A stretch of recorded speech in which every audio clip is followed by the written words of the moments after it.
est actuellement présent du côté du Niger.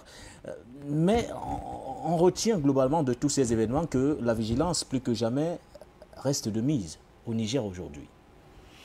Oui, non seulement au Niger, mais l'ensemble des pays de l'AES, parce qu'ils sont face à une confrontation asymétrique qui est très difficile.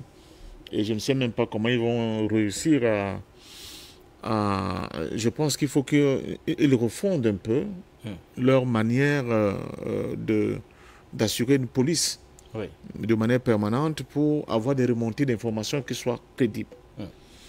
Parce que vous voyez le mode opératoire qui a été utilisé, c'est-à-dire c'est un camion banal. Un camion banal, qui transporte des vivres. On le voit, un camion banal qui transporte des vivres. Mais on essaie de dissimuler ces armes-là. Je dis que c'est un mode qui est souvent très efficace.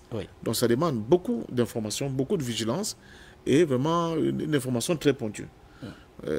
Par exemple, avec les munitions que vous voyez, même dans des sacs d'atchéké, on peut dissimuler ces munitions et les faire passer tranquillement d'un coin à un autre.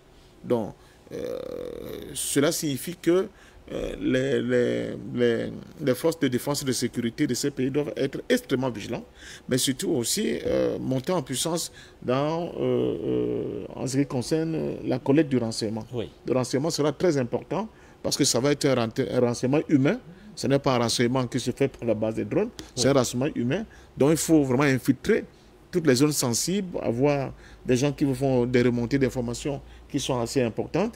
Et en fonction de ça, quand vous frappez un coup comme ça, essayez de tout faire pour avoir pour la remontée, une traçabilité du transporteur à celui qui lui a donné la marchandise, mettre la main sur tout ce monde-là jusqu'à arriver au niveau de l'ordonneur, celui qui a ordonné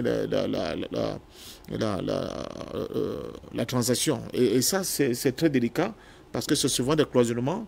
On cloisonne, celui qui transporte ne connaît même pas celui qui lui a donné la marchandise, et celui qui c'est pourquoi vous appelez à révolutionner il faut revoir complètement le système de renseignement et d'information, surtout dans des zones qui paraissent les plus banales, comme ceux qui transportent des vivres comme ça, ceux qui transportent du poisson dans des barques. Il y a 1001 possibilités d'entretenir et de valoriser ce type de trafic-là. Mais maintenant, je continue de dire, j'allais oublier, il y a aussi un élément, que ceci ne va pas me démentir, il y a aussi la question des deux eaux.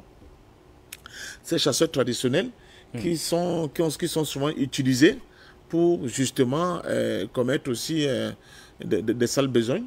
Ils peuvent aussi être demandeurs d'un type d'armement qui leur permet peut-être ce qu'ils ont déjà rouillé et demander qu'on les ravitaille en armement parce que c'est deux eaux, contrairement à ce qu'on peut penser. Et je sais que ce soit au Burkina, au Mali, je ne sais pas beaucoup au Niger, mais ces deux eaux sont quand même